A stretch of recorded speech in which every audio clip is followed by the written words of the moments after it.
გამარჯობათ მეგობრებო და ჩვენს მეცნიერთა კლუბში ძალიან საინტერესო სტუმარი ყავს, რომელსაც ალბათ თქვენ იცნობთ თბილ თვეებში ძალიან ხშირად იწვევენ ხოლმე ბატონ შოთას და ახლა ვიგეტყვით რატომაც, იმიტომ რომ შოთა გახლავთ ჰერპეტოლოგი, ანუ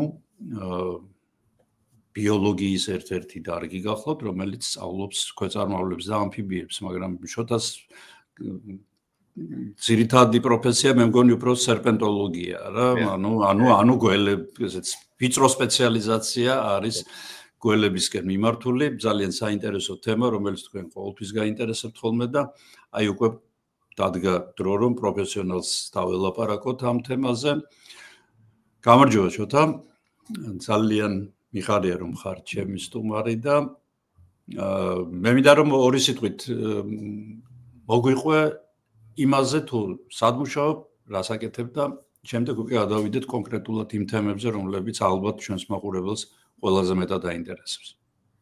მოგესალმებით ბატონო ასა, ძალიან დიდი მადლობა მოწვევისთვის. ჩემთვის ძალიან დიდი პატივია თქვენს გადაცემაში მონაწილეობის მიღების და რაც შეეხება ამ თემას, რა თქმა უნდა, ძალიან მნიშვნელოვანი თემაა ამ დროს ხოლმე საქართველოში, ვინაიდან იცით ალბათ რომ ჩვენს ქვეყანაში და არა მხოლოდ ჩვენს ქვეყანაში რეალურად ქვეწარმავლობის მიმართ, განსაკუთრებით გველების მიმართ ძალიან დიდი შიში აქვთ. გამოწვეულია რა თქმა უნდა სხვადასხვა მიზეზების გამო, ქვეყნებს შორის ამ ხრივაც რა თქმა უნდა განსხვავებაა, ზოგან რაღაცა სხვა მიზეზების გამო ეშინიათ, ზოგან დიდი კომპლექსია, ასე ვთქვათ, კომპლექტია მიზეზების, რის გამოც ეშინია ხალხს გველების. რაც შეეხება ჩემს საქმიანობას, ჩემი საქმიანობა ნამდვილად ასეა, ძირითადად ჩემი საქმიანობა და ალბათ პრინციპში სხვა საქმით მე არ ვარ დაკავებული და მხოლოდ ამ მიმართულებით მუშაობ. დაახლოებით 20 წელია უკვე რაც ამ სფეროში ვარ და მოღვაწეობ როგორც სამეცნიერო მიმართულებით, ასევე კინში ესეთი ორგანიზაცია, რომელსაც ერთი მიმართულება ჰქონდათ, მხოლოდ თქვათ მავნებლებთან ბრძოლის მიმართულება, თუმცა ახლა ეს საქართველო აქ დადგა საკითხი სხვადასხვა, ასე ვთქვათ, ისეთ ურბანულ სივრცეებში ქვეწარმავლების შეღწევის და მათთან, ასე ვთქვათ, ჭყალებში გამკლავების პრობლემა და აქედან გამომდინარე ამ ორგანიზაციამ გადაწყვიტა მსგავსი მიმართულების შექმნა ამ სამსახურში და ჩვენი ურთიერთობა ზუსტად ამ მიზნით დაკავშირდა ერთმანეთთან, რამაც ძალიან კარგი შედეგი გამოიღო და ძალიან ბევრი, ესე იგი ორკინიეს არის საერთაშორისო ორგანიზაცია და 80-ზე მეტ ქვეყანაში მოღვაწეობს და ძალიან ბევრი ქვეყანა სწავლობს იმ მეთოდიკას თუ როგორ ვიცავთ ურბანულ გარემოს ქვეწარმავლებისგან. ამ დაცვაში რა თქმა უნდა შედის ჩვენ გველს არ ვკლავთ და რაღაც შეწამლით ღონისძიებებს არ ვატარებთ, იმიტომ რომ თქვენ ფაქტიურად ქვეწარმავლებისგანაც იცავთ და ქვეწარმავლებსაც იცავთ ქალაქისგან, ხო, ასე კი, ნამდვილად.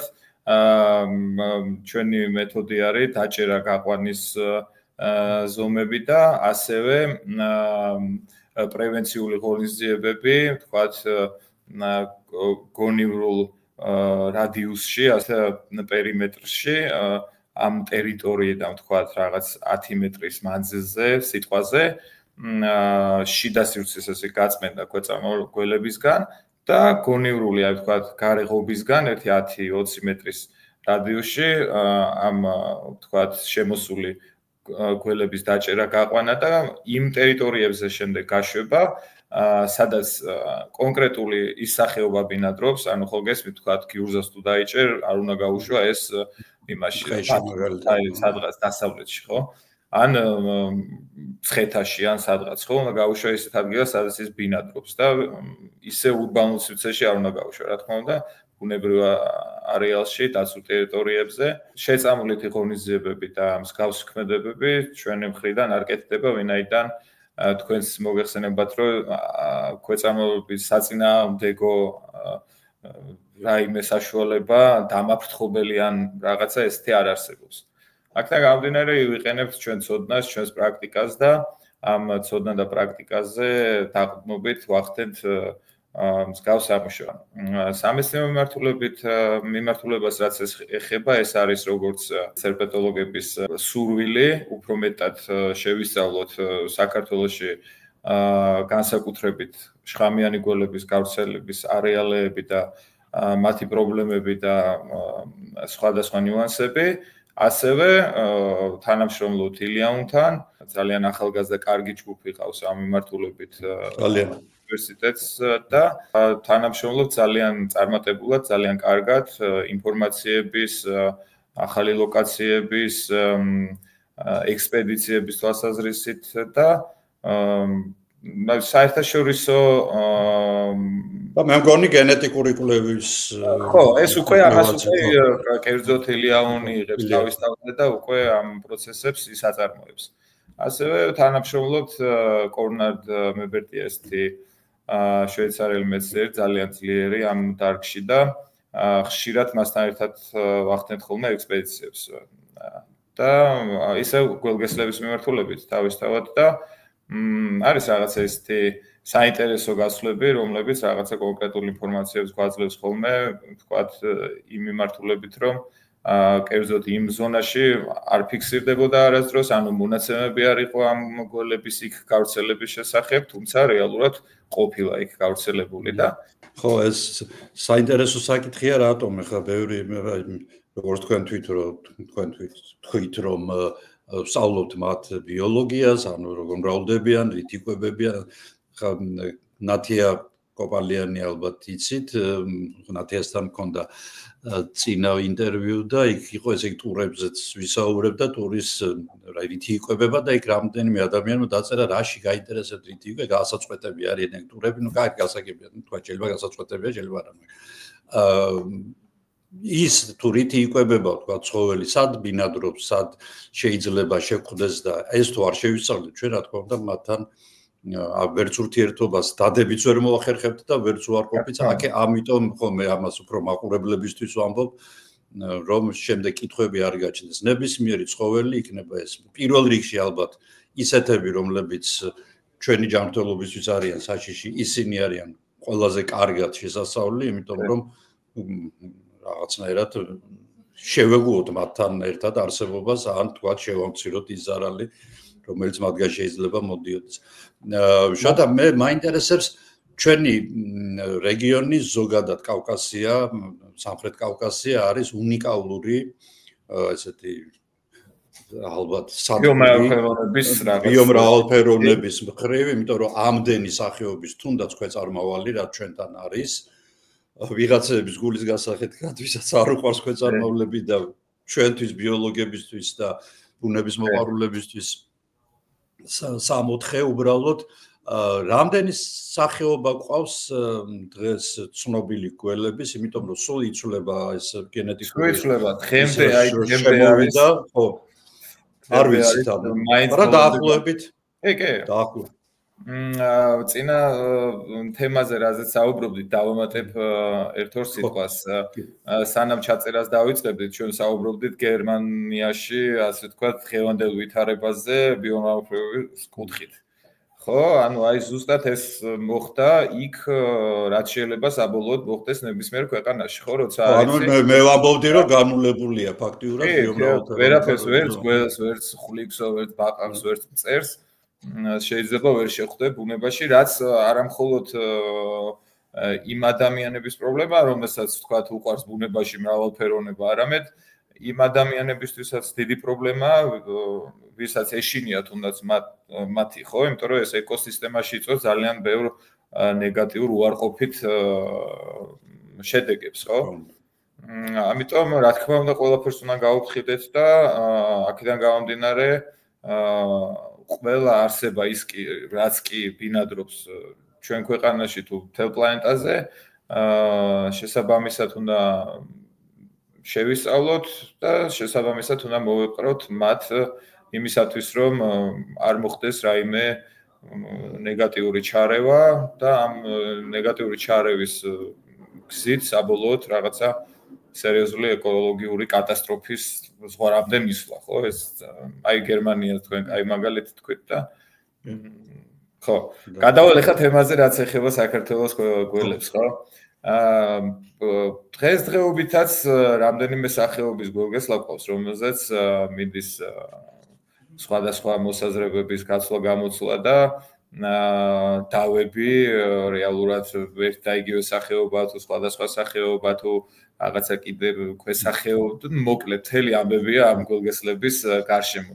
სხვა გველებზე არა, არაშხამიან გველებზე მაგალითად ეს პრობლემა არ დგას, იმიტომ რომ 100%-ით ასე ვთქვათ დადასტურებულია და რაღაცა ახალი სახეობის აღმოჩენის იმედი არ გვაქვს, იმიტომ რომ ფიზიკურად არ არის, არ ვიცი, თუ გამოჩნდება ეს ძალიან კარგი იქნება. თუ იმას გაექცა სადღაცზე ჩამოყვანილი. ხო, ეს ხო, არ ვიცი, მაგრამ ძალიან ბევრი უნდა გაექცეს რომ გამრავლდეს. ხო, ისიც იგივე რაღაც მსგავსი ზონიდან უნდა იყოს, ხო, რომ რაღაცა, მაგრამ ეს გაპარია რა თქმა უნდა. გუშინ წინ გადავიღე, ეგრეთ წოდებული წითელყურიანი ყუროა. ყუების პრობლემა ამერიკული ხო შემოის არის, ინვაზიური სახეობა არის. ხო, ნუ ესე ფაქტიურად ეს არის გადაგდებული ყუები, რომლებსაც აქ ეუბნებიან, რომ და საერთოდ ზოგადად ეუბნებიან, ეს მეტი არ გაიზრდება, ამხელა იქნება სულ. ამხელა რო ხდება გაზრდას და მე აგდებენ და ასე ცენტრალურად რეალურად არც იცი არა ახლა პრობლემა მოყვება მაგას. უზარმაზარი და ეხლა დაიწყეს ამათი გამოღება ბუნებიდან. ბუნების დამცველებმა არ შეიძლება ამოღება ანუ ცუდი სიტუაცია, ანუ იქ სადაც არ ცხოვრობდა ეს ყუ, უცებ გაჩნდა, დაიწყო იმ თევზების ჭამა, რომლითაც იკვებებოდნენ სხვა თევზები და პარალელურად წყლის ფრინველები და არის ესეთი კაი ბობოლა ყუები დაცურავენ იქ სადაც საერთოდ არ უნდა იყონ. ჩვენ სახეობებს ავიწროვებენ და შეიძლება საერთოდ კონკრეტული ტბორებიდან საერთოდ გადააშენონ და მდინარე. ეხლა მან თქვენთან რომ გამრავლდენეგენი ცუდია, იმიტომ რომ ჩვენ რამდენიმე სახეობა გვყავს, ხო? ორი სახეობა გვყავს ყუ. აქ საერთოდ ყუ არ იცო, წყლის ყუ საერთოდ არ იყო ცნობილი გერმანიაში. ეხლა არის, დღეს უკვე ხო ეს ამერიკული ექსპანსია მოხდა, ინვაზია. ან ისეთია ყოჩაღია ძალიან და ადვილად პირობებს კი. ძალიან ხო, როგორც კი დათვა ამოვიდნენ და დაზდევენ რაღაცებს. დაწებელია ეხლა ხო. კი. ოფიციალურად აი რომ დავსვათ წერტილი რომ აი საქართველოში 24 სახეობის გველი გვხდება, ცოტა რთულია, მე ყველას უჭირს ასე კონკრეტულად წერტილის დასმა 24-დან, მაგრამ მაგალითს მოგიყვებით ამ კაზნაკოვი და ტუნიევის გველგესლა, ხო? აი რაღაცა კი ფიზიკურად ოდნავ განსხვავდებიან ერთმანეთისგან, თუმცა ტუნიევი ამტკიცებს რომ ეს საერთოდ არ არის კავკასიური გველგესლა, არის ტუნიევის გველგესლა, ანუ საერთოდ სხვა სახეობა. ორნადი ამტკიცებს რომ ეს არა ესეც კავკასიური გველგესლაა და ნუ მოკლედ აი ეს დავამიდის, მაგრამ ჩვენ მაინც ახლა ვამბობთ რომ არის კავკასიური და არის ტუნიევი და კიდე იქ შემახის გველგესლა ხო, რომელიც რენარდია რეალურად და იქ პლუს სომხური გველგესლაც ხო ყავს და რაღაც თითქმის ერთი და იგივეა, ხო, მაგრამ მაინც აი ჯერჯერობით აი შეიძლება საბოლოოდ ერთ სახეობა ჩამოყალიბდეს ყველაფერი და კიდევ ან შემცირდეს, ასე ვთქვათ, სახეობების რაოდენობა, ან თუ არ გავაერთიანებთ ამ სახეობებს, მაშინ შეიძლება კიდე ან გაიზარდოს. ან ჩვენ თებში სრულიად არ არის გამორიცხული რაღაცა სადღაც რაღაცა კიდევ შევხვდეს, როგორც მაგალითად აი პონტოს გველგესლა ან ლოტიევის გველგესლა, ხო? არის რაღაცა ჩანაწერები, თუმცა აი დავდივართ და ჯერჯერობით ერთ-ერთი სახეობა ვერ ვნახეთ. ეს კავკასიონის, დიდი კავკასიონის ხო, აი ხევსურეთის ერთ-ერთ ხეობაზე არის საუბარი და ლოტიევის კუთხით და პონტოს გველგესლა აი თუ გაჭარის მხარეს, აი თურქეთის მხარეს არის და აქეთ არ არის და უბრალოდ ერთხელ არის რაღაც ნარკვევებში მოხსენიებული, თუმცა არავის არ უნახავს. არავის არ უნახავს და ამიტომ აი ეს ორი სახეობა ეს არ შეარ გამოკიდებული და ნუ სავარაუდოდ არ არის, მაგრამ ნუ ახლოს. რაც შეეხება სანამ ჩვენ ესე დავყოფთ ყველა სახეობას და რაღაცა კონკრეტულ მიმართულებას მივცეთ, ხო, მაგალითად გიურზის მაგალითზე, ხო, ან რაღაც სხვაზე არაშხამიანებზეც ერთ-ორ სიტყვას ვიტყვი. არაშხამიანი გველები 14 სახეობა გვყავს და ზოგიერთი მათგანის პოპულაციები ძალიან დიდია ჩვენთან. ძალიან საინტერესო გველები არიან ვიზუალური თვალსაზრისით, ისე მათი ცხოვრების ნირით და მათი ასე თუ შეიძლება ითქვას ეკოსისტემისთვის დადებითი კუთხით თუ შევხედავთ, ხო? გაი წითელმუცელამცურავი მაგალითად. და წითელმუცელამცურავს იმდენი რაოდენობის მღრღნელის განადგურება შეუძლია ბუნებაში, რომ დიდ ბალანსს იჭერს თაგვსა და თქვათ მწვანე საფარშორის, რომელიც თაგვებისზე გამრავლებით შეიძლება ძალიან დიდი პრობლემის ქვეშ დადგეს, ხო?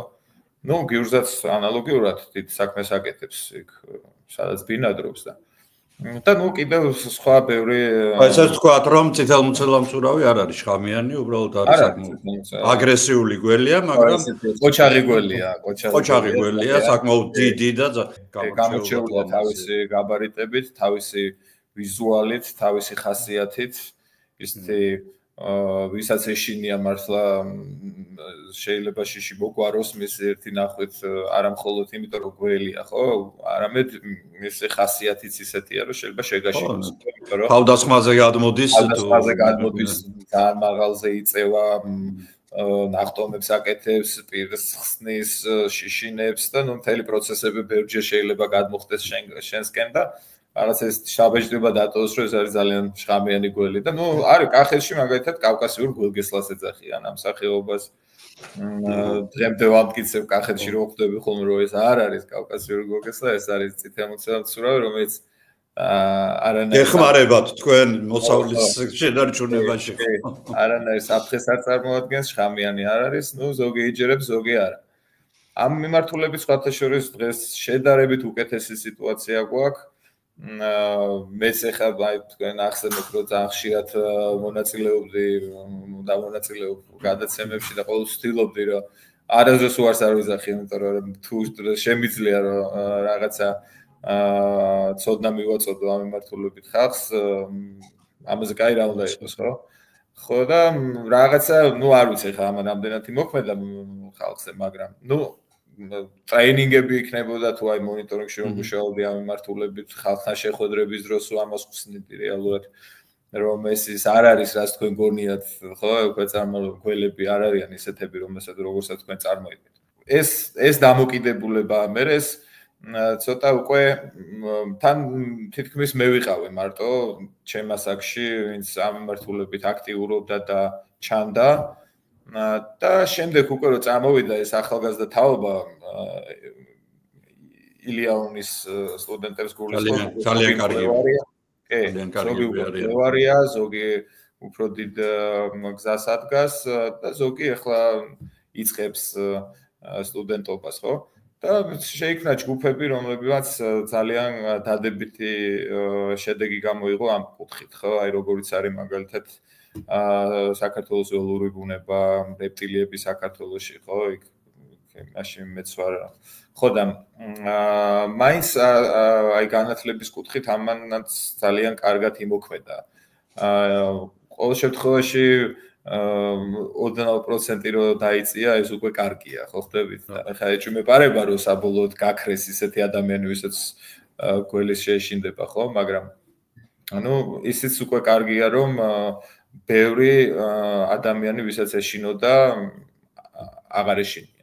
აი რა არის, იცი საინტერესო, ხო ეს ზასრულ ადამიანებში გასაგებია, მაგრამ ძალიან ბევრი რამეს ხა მე ზოგადად არ მიყვარს ხოლმე გერმანიის და რაღაც ესეთი განვითარებული ქვეყნების შედარება, იმიტომ რომ ეს უმეუბნებიან, ეს სხვა არის, არ არის სხვა, როდესაც ბავშვების განათლებაზე დგება მაგალითად საქმე, იგივე ვთქვათ, უკვე დაწყებით კლასებში ძალიან ბევრი ისეთ რამეს სასწავლიან ბავშვებს, რომელიც უკვე ჯდება მათ გონებაში. ნუ მაგალითად იგივე ის რომ რაზეც ჩვენ ვილაპარაკეთ ჩაწერის დაწყებამდე, ანუ რო კრაზანების ბუდის განადგურება არ შეიძლება, თუ რა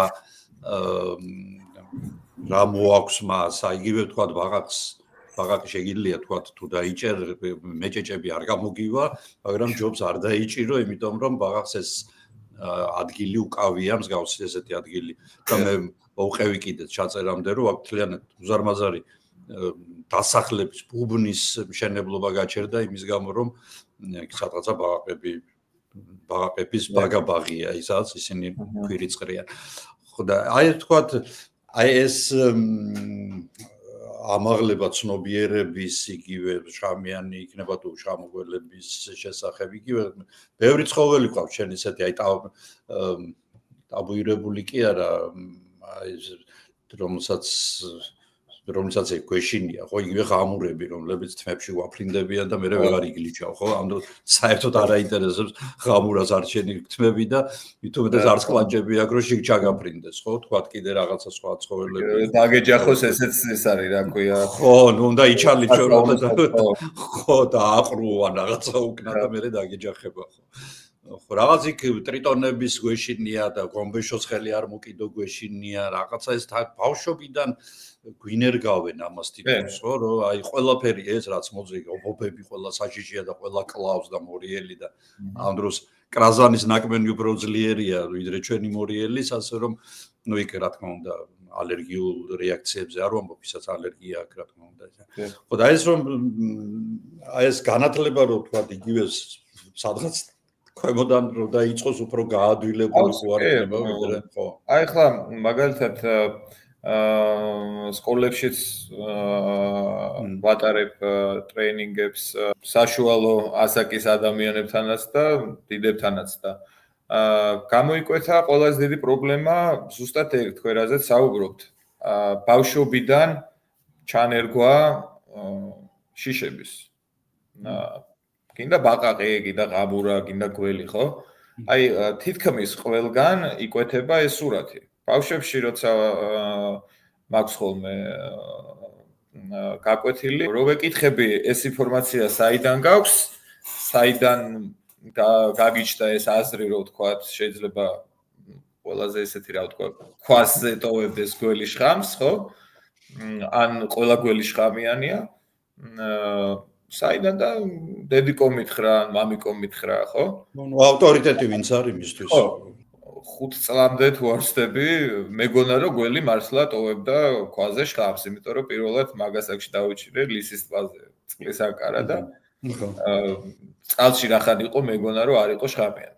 ხო და ეს არის პრობლემა, რა თქმა უნდა. თუმცა ესეც უნდა უთხრათ მაყურებელს, რომ წყალში შეიძლება გიურზა შეკვდეს და სხვა იქნება შხამიანი გველი. ასე რომ ხო უშხამო თან ერთად ხო არავინ არსად არაფერს არ ტოვებს ასე რომ ყველაფერი თან აქვს.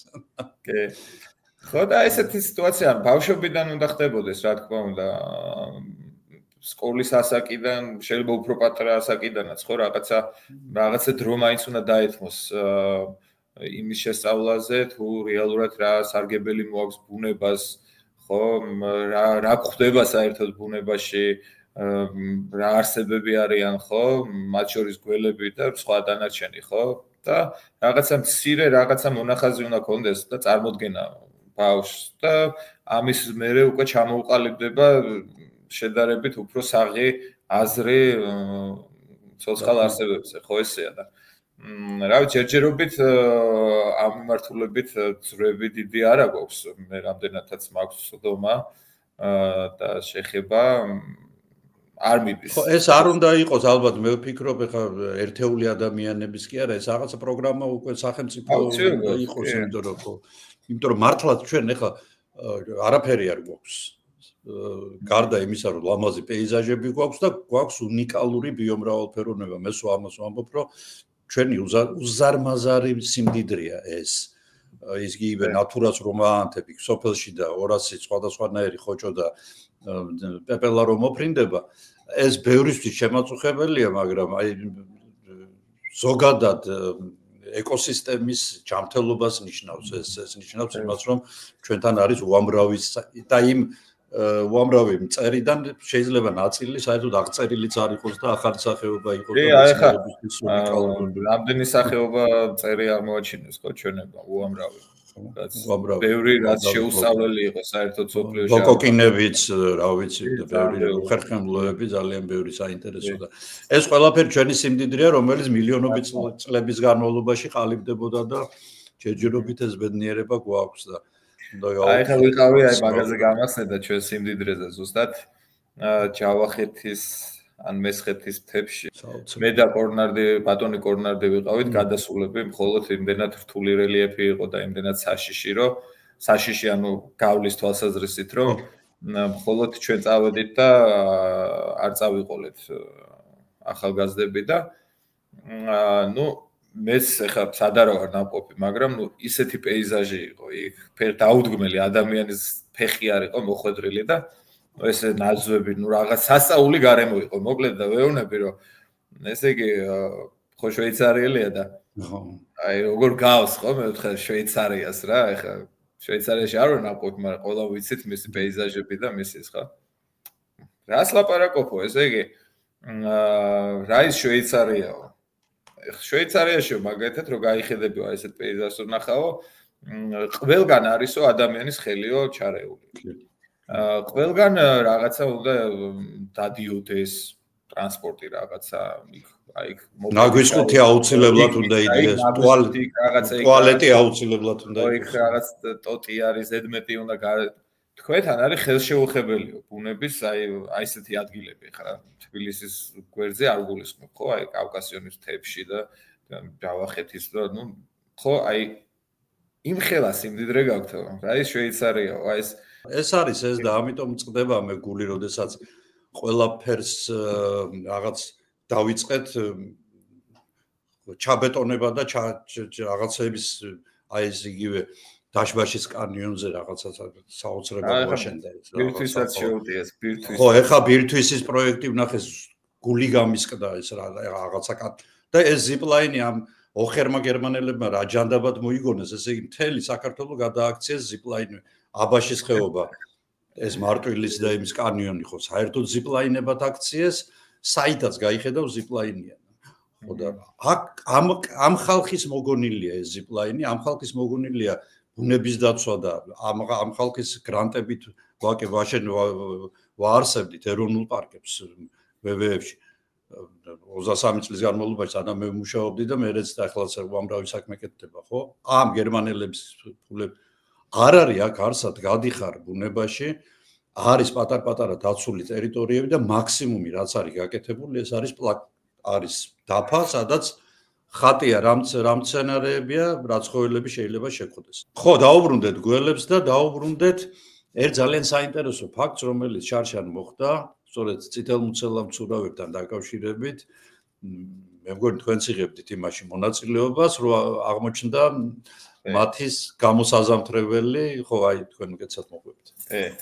აი ეს ისტორია ისეთი საინტერესო ისტორია და არა ძალიან სხვათა შორის იმიტომ რომ არსად დაფიქსირებულა მსგავსი ეს იყო შემთხვევით იპოვა ივანე როსტიაშვილი ეს ძალიან კარგი ბიჭი ძალიან კარგი მცოდნე მიუხედავად თავისი ასაკისა შემთხვევით TikTok-ზე ეს ახლა პატარა რო იყო ინფორმაციას ეს ბიჭი ვინც დადო ეს ვიდეო არაწვდიდა და მე დაუკავშირდი მე ამ ბიჭს ისიც ძალიან კარგი ბიჭი აღმოჩნდა იმიტომ რომ უნდობლობა ქონდა და დახოცავთო და რაღაც მსგავსი რაღაცეების ეშინოდა და ახლა მე მიცნო მაინც და ეგრევე დამთანხმდა რა თქმა უნდა ამ ყველაფერზე რაც შემდეგ ჩავატარეთ და ესე იგი მე ვიყავი და მკვლევარები და სტუდენტებიც ჩავედით ესე იგი ამ ლოკაციაზე ესე იგი როგორი სიტუაცია იყო იქ რეალურად იყო ძველი საბჭოთა დროინდელი რაღაც ქარხნის მსგავსი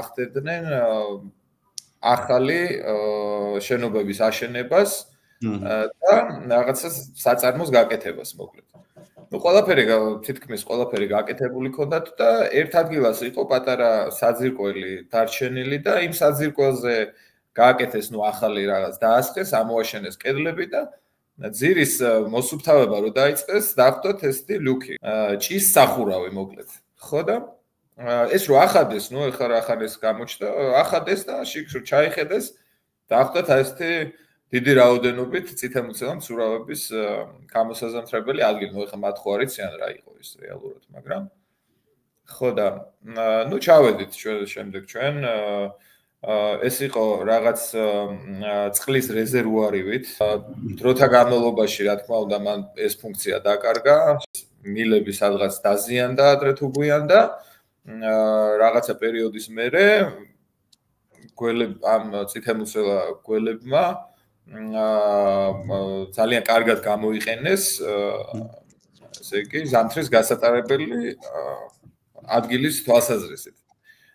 ეს არ იყო ერთჯერადი გამოყენების ადგილი, ეს იყო მრავალი წლის. ვინაიდან ეს რომ იმ წელს ენახა, ხო, თქვათ რამდენიმე გველს, თავისთავად 150-ვე გველი მანდ ვერ აღმოჩნდებოდა, ხო ესეა.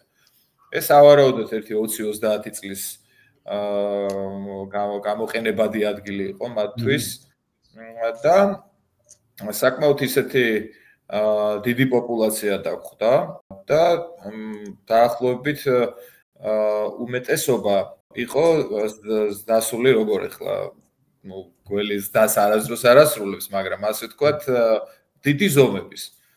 ხო, გამრავლება რომელსაც შეუძლია და ხო, გამრავლება რომელსაც შეუძლია, თუმცა ჩვენ ვერ მოვახდინეთ ერთ-ერთი მილი ამოვიღეთ, აი სადაც ხედავდით, რომ კიდევ დიდი ჯგუფი იყო დაახლოებით იქიდან ერთი 60-მდე ამოვიყვანეთ. სადაც ხედავდით, რომ გველები იყვნენ, ამოვთხარეთ ჩვენი ძალებით, მე ეს მილი გადავჭერით და იქიდანაც ამოვიყვანეთ, მაგრამ საბოლოოდ სად მიდიოდა ის მილი და კიდე სად რა ეგზემპლარები იქნებოდა, მაგაზე ვერაფერს ვერ ვიტყვით, მაგრამ აი იქ კონკრეტულად რაც დავიჭირეთ, ყველა თითქმის დიდი ზომის გველი იყო და შემდეგ ეს პოპულაცია ყველა ამოვიყვანეთ, თავისთავად გავზომეთ, გადავიყვანეთ, ეხლა ლოკაცია გვინდა ისეთი, სადაც იგივე დაახლოებით იგივე ტემპერატურა იქნებოდა, წყნარი მშვიდი გარემო და არ გვექნებოდა. მომთელი 2-3 თვე კიდე გადასატანია ხო სიცილე. ესეთი ლოკაცია ვერც უნივერსიტეტში ვერ ვნახეთ და ვერც ზოოპარკში და წავიყვანეთ ჩემთან აგარაკზე და ესეთი შესაბამის გავზომეთ იქ ტემპერატურა იქ რაღაც ყველაფერი და ყველაზე ახლო ადგილი შესაბამისი ადგილი შევარჩიეთ და გადავატაინეთ 2 თვე. ესე თებერვლის შუა რიცხვები იყო, ხო? შემდეგ აპრილში გამოვიდა კაი ამიდები გაშვების მიზნით, თუმცა უცებ აირია ისევ და დაახლოებით 15-16 აპრილისთვის მოახდინეთ მათი გაშვება. გაშვებამდე ჩავატარეთ უკვე ლაბორატორიის წარმომადგენლები იყვნენ ჩართულები ილიანუნიდან, ვისაც ავაღებინეთ სინჯები ესე ქერცლის და ნერწყვის გენეტიკური ინფორმაციისთვის და ისევ სქესი გადავამოწმეთ, გავზომეთ კიდევ ინდივიდუალურად ყველა, გავუკეთეთ პატარა ქერცლების მიხედვით, დავნიშნეთ, ხო ძალიან ბევრი იყო და ანუ დავიწყეთ ქვემოდან და პირველი ქერცლი ვისაც ქონდა, ვისაც ავაჭერით იმის ზომას ქესის და ესე ავყევით ბოლომდე მოკლედ. მაინც არ გვეყოდა მე ზოგან ორების მოჭრა დაგვჭირდა. ну განმეორებითი კვლევებისთვის იქნება ეს ძალიან კარგი, თუ აღმოვაჩენთ, თუ შეგხვდება ის თქვენიანი ხო დანიშნული და თქვათ რა მდგომარეობაშია გაიზარდა თუ არა, დასკვნებისთვის და რაღაც ინფორმაციულობისთვის ძალიან საინტერესო იქნება. წითელმუცელების შემთხვევაში ასეთი მასშტაბური ლოკაციის აღმოჩენა არ მოხდა რა არასდროს. მოგეხსენებათ თქვენს რომ გველები იზამთრებენ, ასე ახდენენ, ხო? ბევრი სახეობის გველი არის ისეთი, როდესაც ბევრი ერთად იკრიბებენ. ატარებენ ზამთარს, ხო? მაგრამ ასე არავის არ შეხვედრია და ძალიან ესეთი უნიკალური აღმოჩენა გააკეთა პირველად იმან, ვინც ნახა და შემდეგ უკვე ჩვენს რამდენი იყო სულ? ესე იგი 159 ცალი იყო, გამოვიყვანეთ და მე ჩვენ ხო მეორეჯერ წავედით, მინდოდა იმ ადგილის აღმოჩენა, საიდან შემოდიოდნენ ის, ხო, საიდან ახდენდნენ. მაგრამ ვერ ვნახეთ სამწუხაროდ ძველი მონაცემების ძველ ხალხსაც ვესაუბრეთ, საიდან შეიძლება და საიდან, მაგრამ ვერ მივაგენით მოკლედ და აი მეორე ჩასვლაზე კიდე 3 ცალი იყო იმაში, იმ ჭაში. ხო და ესე იგი სადღაცან გამოვიდნენ. ხო, 152 ცალი იყო სულ. აი საინტერესო რა არის, ეხლა მაინც ეს თითოეულ ამ უკვე დასრულ გველს და მით უმეტეს ასეთ დიდი ზომის გველს ესაჭიროება რაღაც საკვები ბაზა, ხო? და თავისი სანადირო ტერიტორია. ანუ რაღაც ეტაპზე, როცა იგი შეატყობს, რომ ზამთარი დგება, მოდის იმ, ესენი ყველა ერთად არ ცხოვრობდნენ, არა, გაფანტულები არიან უზარმაზარ ტერიტორიაზე. ანუ ისინი მოდიან ამ კონკრეტულ ადგილას, რასაც ეხა ძუძუმწოვრებს, კაი, თქვა ფრინველებს გასაგებია. ხო, ბევრად მეტი უნარია. ცოტა მეტი აქვს, ხო, თავში მეტი უდებთ, ხო და აი ხა გველისთვის ცოტა ისეთია, ხო, ესე იგი ამ 150-მა თუ 200-მა გველმა იცის რომ თქვა იქ ოქტომბრის ბოლოს რო აცივდება, უნდა წავიდეს იმ მიმართულებით, შეძრეს იქ და გამოიზამთროს ამა და ამ ადგილას, ხო ეს ესენი ხო არ არიან. ეს შესწავლის ობიექტია სხვათა შორის, ესე რაღაცა დასკვნები და ისინი შეგვიძლია გავაკეთოთ, მაგრამ ეს მართლა ძალიან საინტერესო ამბავია და არ ვიცი ადრე თუ გვიან ალბათ რაღაც უფრო მეტი ინფორმაციები გვექნება მსგავს გველის ქმედებებთან დაკავშირებით. მართლა ძალიან საინტერესოა, იმიტომ რომ იმ წერტილიდან დაახლოებით ყველაზე მაქსიმუმ ერთ-ერთი მათგანი ხო 5-6 კილომეტრის იქეთ იქნებოდა, ხო? ხო და ის მერე უკან ბრუნდება. სხვათა შორის ეს ლოკაცია იყო ნახევარი სოფლის მხარე და ნახევარი ბუნებრივ არეალს ვერ იტყვი, უფრო სახნავ-სათესი სავარგულები და სხვათა შორის ყველა დამუშავებული. ანუ ის ფაქტორი, რომ ტერიტორიები ასე მასშტაბურად მუშავდებოდა, გარკვეულწილად ამ ვითარებას აბალანსებდა სოფლის დიდი ბაღები, რომელიც ესე ინტენსიურად არ მუშაობდა. ხო, ანუ ეს მოხდა და ის მაინც თავისას შვება. ხო, რა თქმა უნდა. პოპულაციას ამცირებს. ის ბაღები, აი როგორი ბაღები იყო, იცით, ეს პატარა კი არა, 600 კვადრატის, აი დიდი ბაღები, მოულელი ბუჩქნარებით, თავისი დაუმუშავებელი. თავშესაფარი, ანუ სადაც შეიძლება. ანუ თავშესაფრები ჰქონდათ ძალიან კარგი აი ესეთ მოულელ ბაღებში, რომელიც ძალიან ბევრი იყო. თავგრნელების პოპულაციაც ალბათ საკმაოდ მაღალი. ძალიან ბევრი უამრავი თაგვისორო იყო და პოპულაცია საკმაოდ დიდი იყო. ხო, ეხა ყველა ფეხის ნაბიჯზე წითელმუცელა მე სულ რა. აი გაივლი, ზაფხულში გაივლი შეიძლება ერთი ვერ ნახო. ხო, აი მაგას ვამბობ, შეიძლება დღეიარო და ვერ ნახო, ხო. მაგაზე იყო ზუსტად ამდენი გველი, ხო? თვითონ იქაურ მოსახლეობას ვეკითხებოდით ეხა, ხო, ვინც გაიგო ეს ამბავი. აი მეთქი, ეს გველი გინახავთ ვინმეს? უმეტესობას არ ყავდა ნანახი. არ შეხვედრია არასდროს. იქ მაცხოვრებელს წარმოიდგინეთ. და შენ რომ მიდიხარ, შეიძლება იარო და შენც ვერ ნახო. აქედან გამომდინარე, ის რომ ამდენი გველია სადღაც, არ ნიშნავს იმას, რომ ყოველ ფეხის ნაბიჯზე შეიძლება შეგხვდეს და რაღაც, ხო, აი გიურზა, ხო, აი მაგამდე ხო მივალთ გიურზამდეც, ხო? კი, აუცილებლად. ხო. აუცილებლად. გამოსვლები იყო ხოლმე ესეთი, რომ აი შეგვჭამეს გველებმა, რამდენია, ეს ხო კატასტროფაა. ეს შემოსევასთან გვაქვს ადგილი და რაღაცა ანომალიური მოვლენა და ასე შემდეგ. ეს მაგას ვამბობ, შემოგვესიენ კი არა თქვა იგივე მგელიან.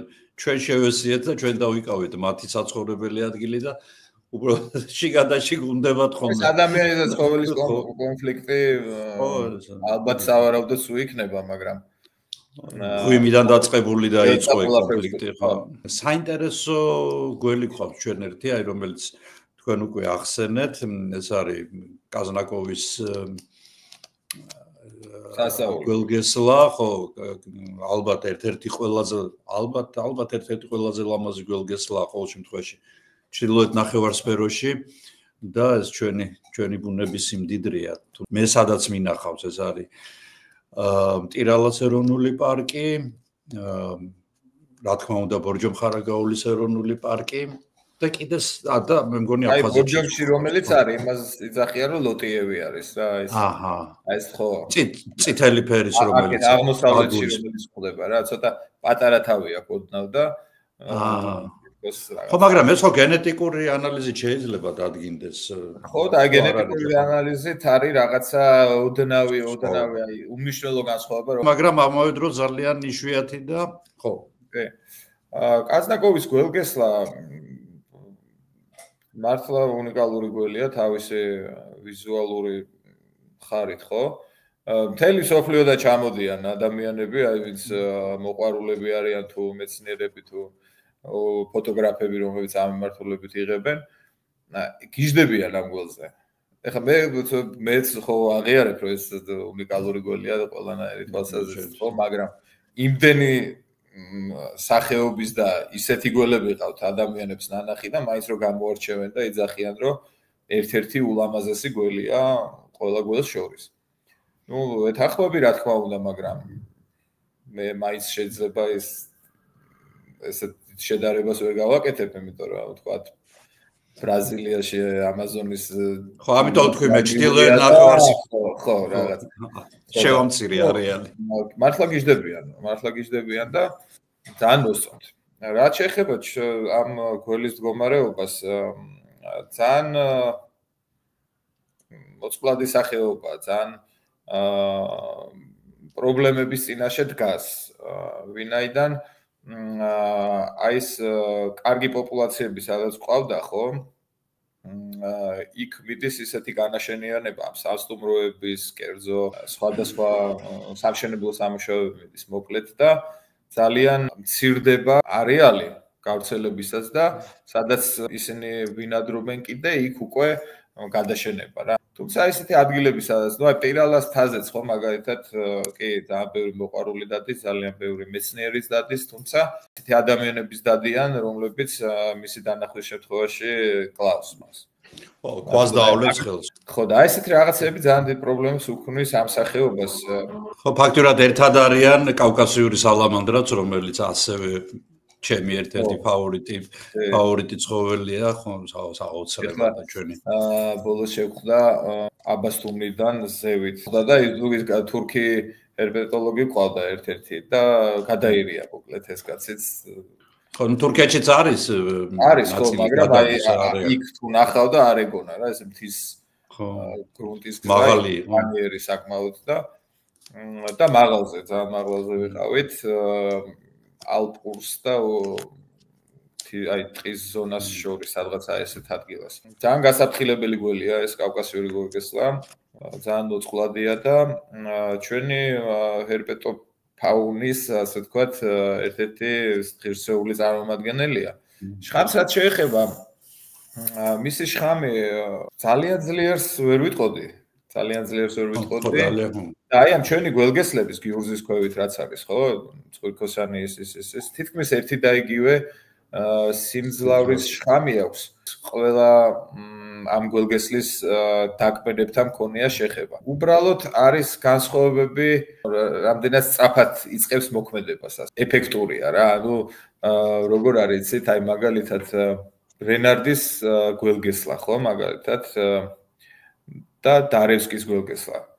ხო, ერთი იმაში ცხოვრობს ბარში ხვდებით, მეორე არის ზღვის დონიდან 2000 კილომეტრი და ზევით, ხო? იმ დარევსკის გველგესლას ერთი შანსი აქვს, ხო? შეიძლება თვეობით იჯდეს და არ უნდა გაუშვას ხელიდან, ისაც შეხვდება. ანუ და რასაც უკვე ეგრევე უნდა მოკლას რა. ხო, მომენტალურად ისე წვავს პროცესები, აი მომენტალურად იწყება პროცესები. წყვილქოსანის შემთხვევაში, აი მაგალითად ჩემთვის აქვს ნაკბენის ჩემი ბრალიდან გამომდინარე, ეს როგორც შეთან და უცბად შემოვარდა ეზოში, აი რასაც ქვია შემოვარდა, გაბრაზებული გადმოვიდა სხვა ეზოდან და იქ ეგრევე მოვკიდე რა, ანუ კუჩი ხელი და მამალი იყო და ძალიან გაბრაზებული იყო რა, რატო იყო გაბრაზებული არ ვიცი, იმიტომ არ შევხედივართო და არაფერი რა, ანუ შიშინით მოდიოდა ძალიან სწრაფად და რომ მოვკიდე ამ სისწრაფეში ძალიან კუძზე მოვკიდე ხელი და გამივარდა. და რომ გამოვივა მეც ძალიან ვჩქარობდი იქ რაღაცებს რომ ამზადებდი და მეორეჯერ რომ დავაპირე მოვკიდება ხელის უკვე ისე იყო აი ოდენა უტრიალებული იყო და მე უკვე მივხვდი რომ ამას უეჭველები გმესკო და ნუ ესეც მოხდა რა.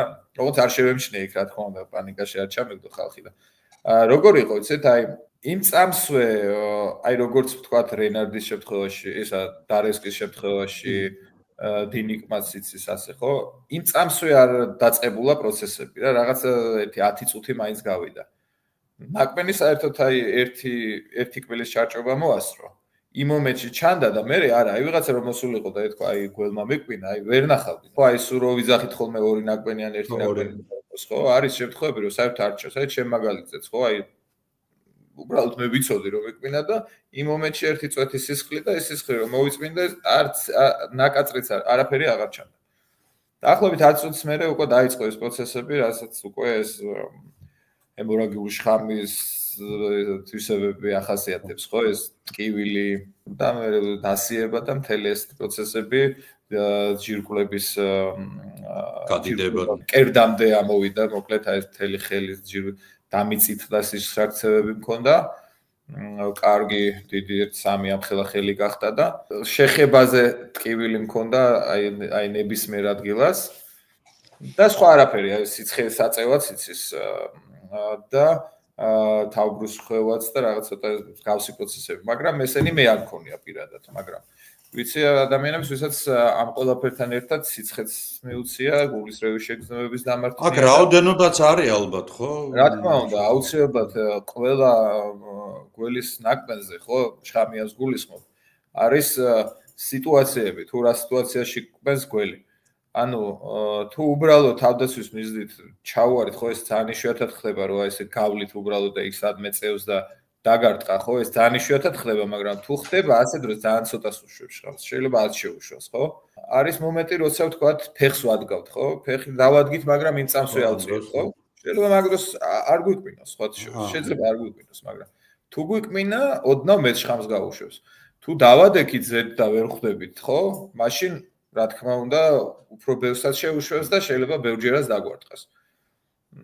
დაჭერის შემთხვევაში, ხო? მოკვლის შემთხვევაში, ან გამწარების შემთხვევაში, აი ესეთ დროს ძალიან უფრო მეტ შხამს უშვებს, ვიდრე ჩვეულებრივ სიტუაციაში. ხო, ნუ ფაქტია, იმიტომ თავს იცავს, სიცოცხლეს იცავს, ხო, და მას შხამი ხო ვიღაცის მოსაკლავად არ ჭირდება, მას შხამი ჭირდება იმისთვის, რომ მოიპოვოს საკვები. აქედან გავდივარ ის მაქსიმალურად უფრთხილდება. ამიტომ გააჩნია იმ სიტუაციებს, რა სიტუაციებში კვენს, როცა მას ტკივა და ხვდება, რომ საფრთხე მუქრება და ტკივის განიცდის, თავისთავად ის მაქსიმალურად გამოიყენებს ამ შხამს. ხო, აქედან გამომდინარე ეს გველგესლები რაც ჩვენთან არიან დაწყებული კაზნაკოვიდან, დამთავრებული თქვათ ცხვრიქოსაიდან სხვა, რავი, დინიკიან დარევსკი, ხო?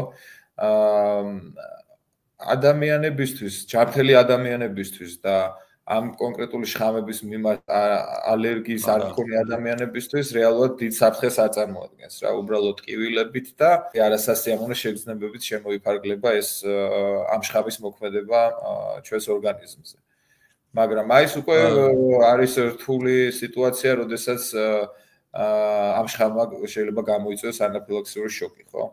ეს არის ყველაზე რთული პროცესი, რაც ახასიათებს შხამებს. არა მხოლოდ გველის, არამედ ფუტკარი იქნება ეს კრაზანი. ფუტკარი, ერთმა კრაზანამ შეიძლება გააკეთოს ის, რაც შეიძლება გიურზამ ვერ გააკეთოს. აი საქართველოში ხო, აი გველების მიმართ ამ ხელაში შევიაქვთ, ხო? საქართველოს სტატისტიკურად ფუტკრის და კრაზანის ნაკმენით უფრო მეტი ადამიანი გვხვდება, ვიდრე გველის ნაკმენით, ხო? წლებია საქართველოში გველის ნაკმენით არავინ არ მომხდარა, მაგრამ და იმედი არც არავის არ უკბეს და არ მოხდება მსგავსი ფაქტი, მაგრამ და კრაზანის და ფუტკრის შემთხვევაში თითქმის რავი ყოველ წელს ფატალური შედეგები არის ხოლმე ფიქსირდება.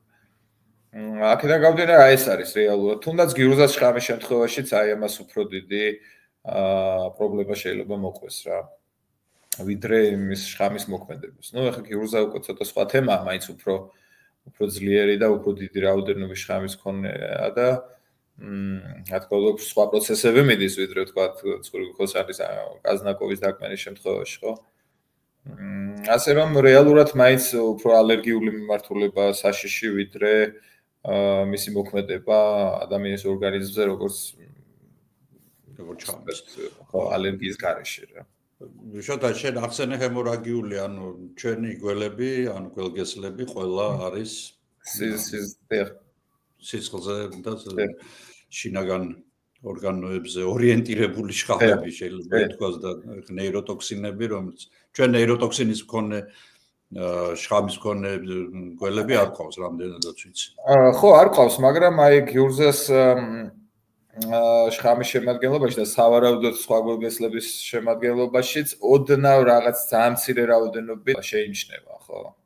მას თითქმის ეფექტი არ აქვს როგორც ესეთი ნეიროტოქსინის, თუმცა ცოტათი აქვს კი, მაგრამ ნუ ერთად რა თქმა უნდა.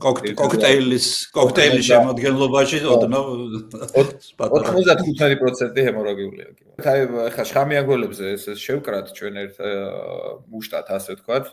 შხამიანი გველები საქართველოში მთლიანობაში ძირითადად მთაში ყავს, მთის ზონებში ყავს გავრცელებული, თრიალეთის ქედი თუ დიდი კავკასიონი თუ მცირე კავკასიონი ყველგან თითქმის გვხვდებიან. ეს დინიკის გველგესლა და არევსკი, თრიალეთის ქედი ძირითადად ცხვირქოსანი გველგესლა და ლოტიევი ეს ისე მოკლედ ეს ის გველები, რომელზეც ვისაუბრეთ, რომ ძალიან დიდ ზიანს ვერ აყენებს ადამიანზე მისი ნაკბენი და არც ცხოველზე სხვათა შორის, ანუ აი ძაღლს რო უკბინოს, რა შეიძლება მოყვეს, ხო? დიდი არაფერი, ანუ იგივე ამბავია. სასიამოვნო არ არის უბრალოდ. სასიამოვნო არ არის, რა თქმა უნდა, უბრალოდ დროული ჩარევა მათ შემთხვევაშიც აუცილებელი. რაც შეეხება გიურზაზე რო გადავიდეთ, ხო? გიურზის გავრცელების არეალი დღევანდელთან შედარებით უფრო, როგორ ვთქვა, გაზრდილია რა. ან უბრალოდ ინფორმაციები არ იყო მაშინ ამ დონის.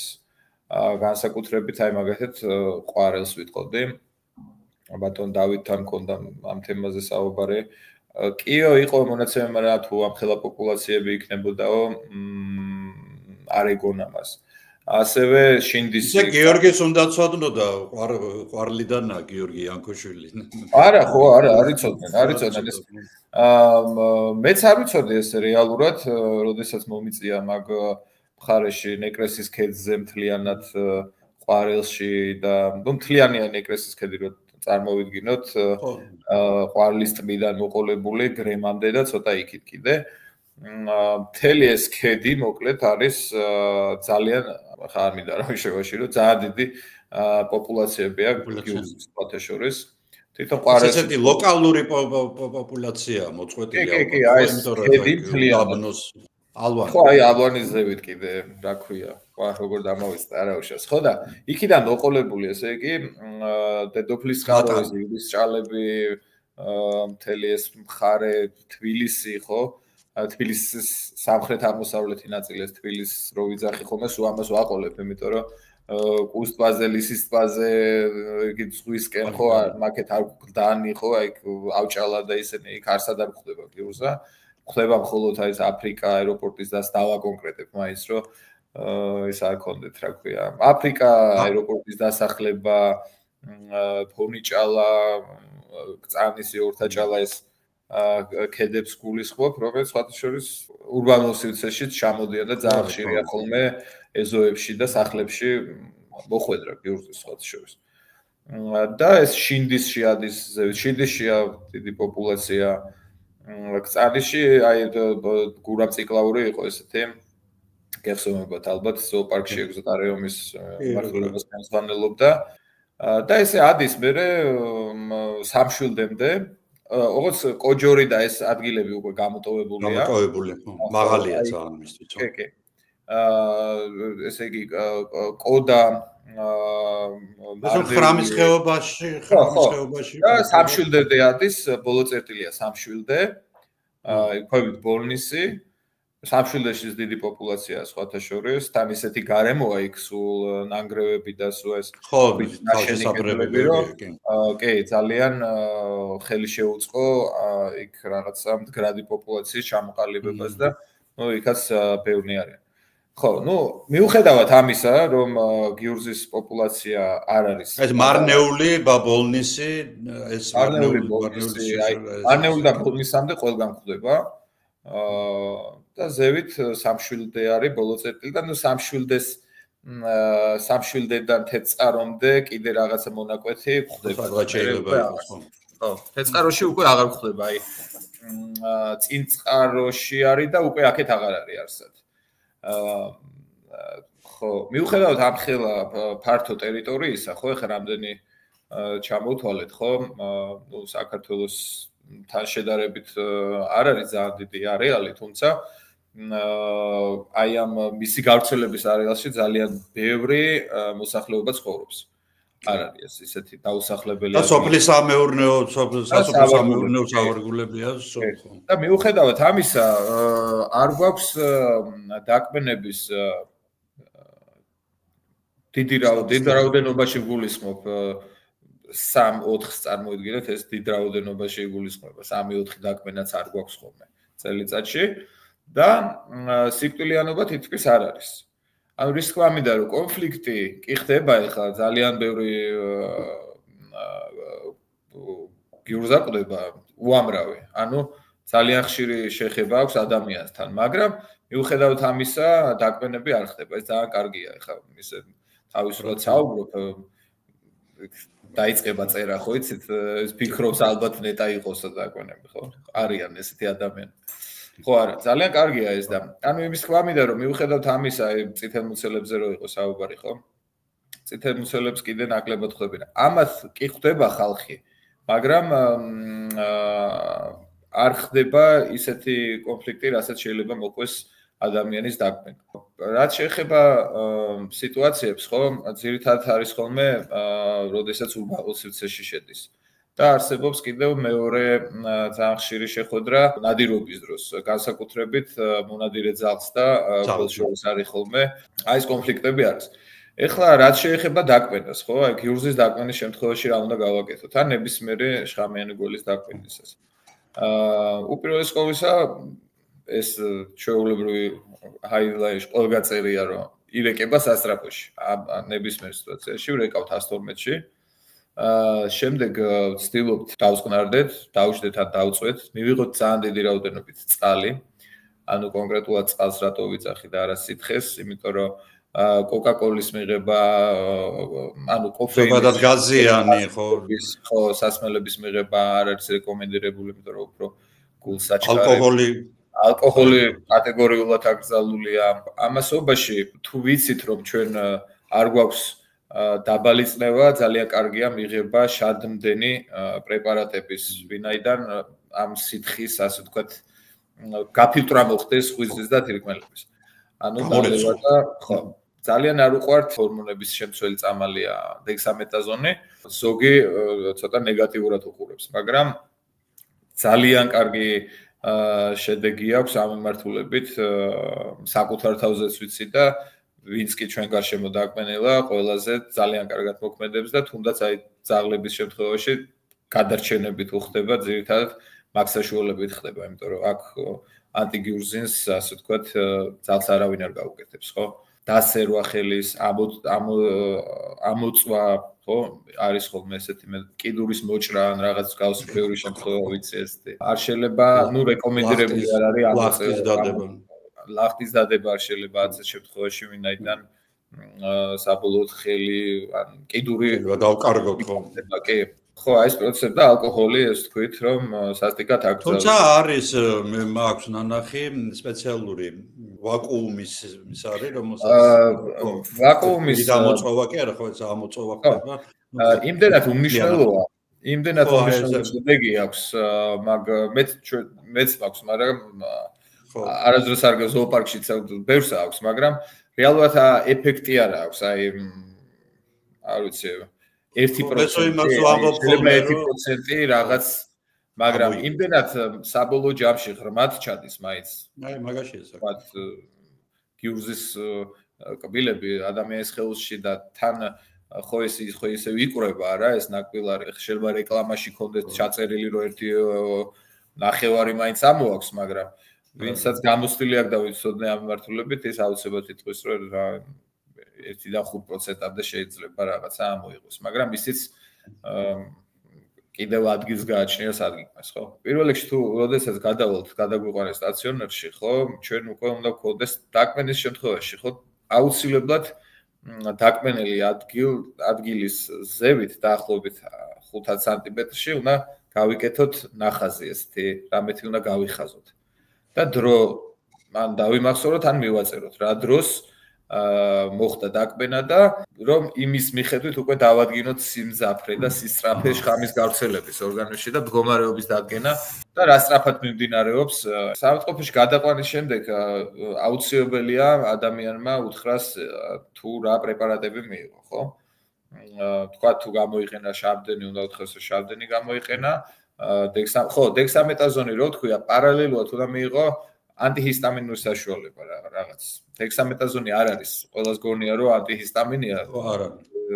ისა ჰისტამინური საშუალება ყველას გონია, მაგრამ რეალურად არ არის დექსამეტაზონი ამ შემთხვევაში მოქმედებს ანთებითი პროცესების კუპირებას აკეთებს, ხო?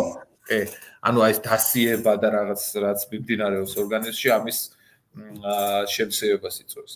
და რაღაც კუთხით, როგორც მე არ ვიცი რა კუთხით სამწუხაროდ შხამსაც რაღაც თითქოს რაღაცნაირად ბოჭავს.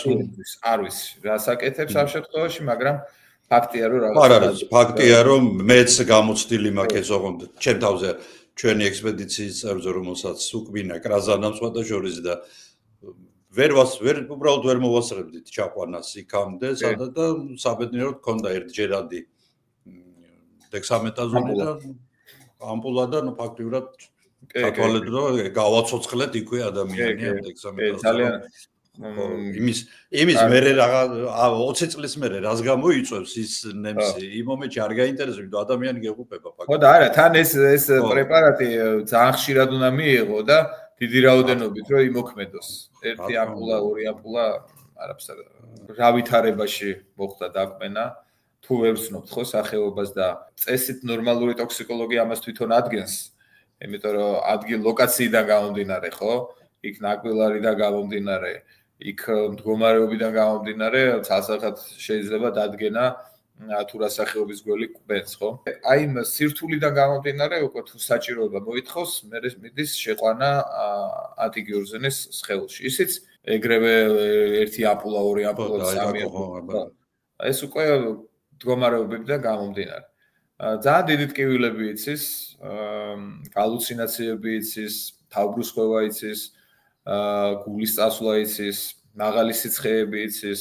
ესეთი დიდი ბუკეტი აქვს, ასე ვთქვათ, ნაკრები თვისებების გიურზის შხამს. არ ნიშნავს იმას, რომ გიურზა თუ გვიყვეს რაღაცა სერიოზული პრობლემების წინაშე აღმოჩნდებით, ან მოუკვდებით, ხო? ეს ამას არ ნიშნავს. და სულ ყველა მეკითხება ხოლმე რამდენი გვაქვს დრო. დრო გვაქვს და მეკითხა მე. ხო, დრო გვაქვს ძალიან ბევრი. თუ რა თქმა უნდა არ გამოიწვია ალერგია და არ გამოიწვია ანაფილაქსია, ხო, თითქმის დრო არ აქვს ანაფილაქსია.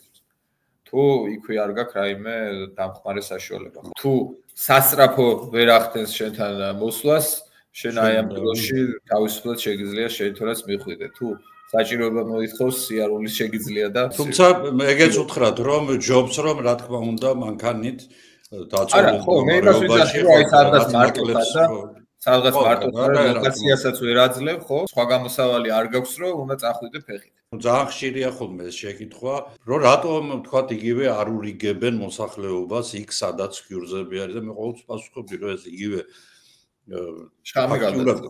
ხო, შხამია იგივე რომ თქვენ შეიძლება წითელმუცელა მცურამა გიქბინოთ, ადგეთ გაიკეთოთ ანტიგიურზინი და იგივე ანტიგიურზინმა მოკლას, იმიტომ რომ ისიც უცხო შხამია ჩვენი უცხო ცილაა რომელიც ჩვენი ორგანიზმისთვის ხო, საკმაოდ როგორ ისევე შხამია რომელიც იმ შხამს ეკძვის. იმ შხამ ხო და აქედან გამომდინარე. ის ვარ დახდება უკვე სხვა რამეს აფუჭებს. ხო, ეხა ეს ბორჟომიდან აბეღლავი არ არის რომ იქ კუჭი მეწვის და დავლიე და ამიარა, ხო, ეს არის საკმაოდ სერიოზული ცილა, რომელსაც მე გაკეთებასაც როგორც თქვენ ბძანეთ ყველა ცოდნა უნდა და ყველა ვარიანტი ყოველთვის არ გამოიყენება, ხო. ხო, ესეც თქვათ, რომ ჩვენ ახლა პრინციპში ის რომ სტატისტიკურად ჩვენთან არ იღუპება ისე როგორ თქვათ ინდოეთში და აი ესეთ ქვეყნებში 10,000-ობით ადამიანი რო იღუპება ჩვენთან მართლაც მე ყოველთვის ვეკითხებოდი ხოლმე აი როდესაც იყო ამაზე საუბარი აი ბოლოს როდის გაიგეთ რომ გველის ნაკბენით ადამიანი გარდაიცვალა საქართველოში ხო სამაგიეროდ ყოველდღე გვესმის რამდენი ადამიანი დაიღუპა მანქანაზე ავარიით ან რაღაცა სხვა სიტუაციით ხო გველის ნაკბენით ფაქტიურად ჩვენთან საბედნიეროდ იმიტომ რომ არ არის ისეთი ძლიერები, ხა ეს გიურზა კი დიდი ზომის არის, დიდი რაოდენობით შხამი აქვს. სხვა შორის არ არის აგრესიული, მე რამდენჯერაც ვქონია ამ გველთან ურთიერთობა, ყოველთვის იგი ცდილობდა რომ წასულიყო, ან ერთხელ გაბედა და კვენა გადაწყვიტა, მაგრამ როგორც ფეხსაცმელზე, მაგრამ როგორც მივხვდი, ორჯერ უბრალოდ ცხვირი დამარტყა, ეს იყო გაფრთხილება, ანუ რომ გავცილდე იქაურობას, ხო? იმიტომ რომ ისევ გავიმეორებ, მე გავუმეორებ ჩვენს მაყურებელს, იმიტომ რომ ზოგჯერ გამეორება ჭირდება ხოლმე, რომ გველის შხამის გამომუშავება გველს უჯდება საკმაოდ ძვირი.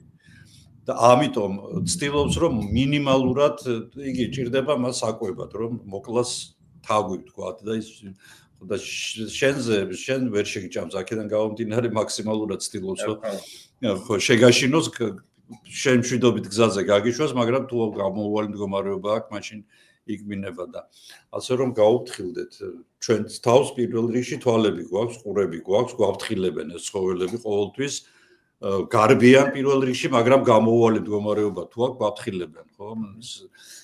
არ არის რომ ჩასაფრებული არიან ჩვენზე, ოღონდ ადამიანს უკბინონ და მეტს არაფერი არ აინტერესებს. რა თქმა უნდა. რაც შეიძლება ხო ამის ხასიათს, ხო? ნუ ეს ძალიან ჟღერადი სახელი აქვს, ხო? ეს პოსტსაბჭოთა სივრცეში ეძახიან მას გიურზას, ხო? ესე აღმოსავლური გოლგესლა ქვია, ხო? და ძალიან ეს იყო ყველაზე შხამიანი გველი, ხო? ნუ კობრას შუაზეული ეს გიურზა. ხო, F-აც სხვათა შორის F-ა მყავს მე ნახი. ხო, ნუ F-აც, ანუ აი ეს ძალიან იმაზე ვიყავ. აი, ოხერია ისიც ხო და ამაზე. ძალიან და ჩემი ძირითადი მიმართულება მაინც ყოველთვის ეს გიურზა იყო, იმიტომ რომ დიდი პრობლემების წინაშე თუ რამე ლოკაცია იდგა ხოლმე, მიწევდა ყველგან თითქმის და დღესაც ესია რა, პრინციპში. ბევრი საქმეები გვაქვს, მაგრამ აი ძირითადად თუ ამ გიურზას ეხება ხოლმე, ძირითადად მე მივდივარ ხოლმე და რის თქმა მინდა რომ გიურზასთან არ ვიცი, აი ძალიან ხშირია და არ ვიცი, ალბათ ეხლა აღარ ვაწარმოებ, მაგრამ ალბათ 3000-მდე დაჭერა მაინც ექნებოდა მთელი ამ ჩემი 20 წლიანი ისტორიის განმავლობაში. ხო, ეს მერე კიდე რამდენჯერ ვიჭერდი ამას ხელახლა, აბა მანახი, აბა ის ხან უცხოელი მოდიოდა, ხან ის მოდიოდა, ამოიყვანე ესე ამ კონტეინერიდან ისევ ისის და ესე იგი ხასიათი, ხო? რა თქმა უნდა, ეხლა ეს წყლის ანკარა არ არის, გასაგებია, ხო, ყველასთვის, მაგრამ არც ის არ არის, რომ სადაც დაგინახავს, იქ გამოგეკიდება და აუცილებლად თავს დაგესხმება, ხო? არც იმას ნიშნავს, რომ ახლოს რომ მოხდე მის გვერდით, აუცილებლად დაგესხმება თავს. ძალიან ბევრი შემთხვევა ყოფილა, როდესაც წვირწინ დაუდგავთ ფეხი და არც კი განძრეულა გველი. თუმცა ეს იმას არ ნიშნავს, რომ ამდენჯერაც დაუდგავთ ჩვენ წვირწინ, ის არ გვიქმნეს, ხო? მაგრამ ძირითადად მაინც გიურზის მახასიათებელი ეს არის, რომ პირველ რიგში ცდილობს გაიქცეს.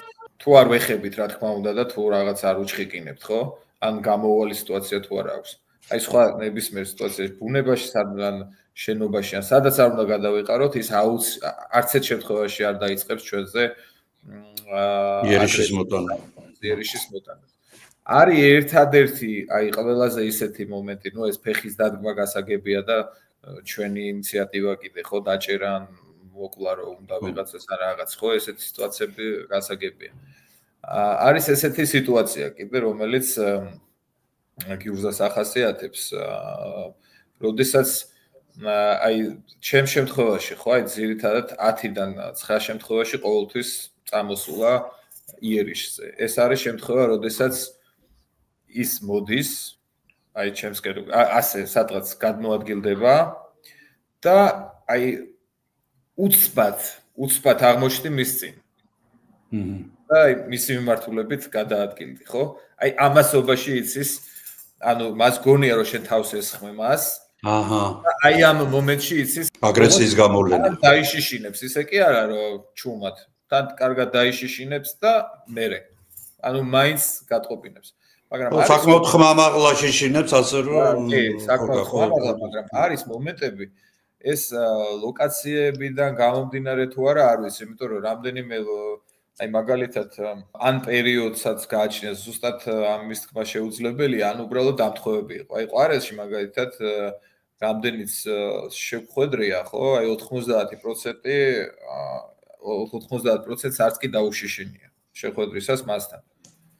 აი წანისელთან თქვათ, ხო? ყველა აბსოლუტურად ყველა შიშინება ნებისმიერ სიტუაციაში.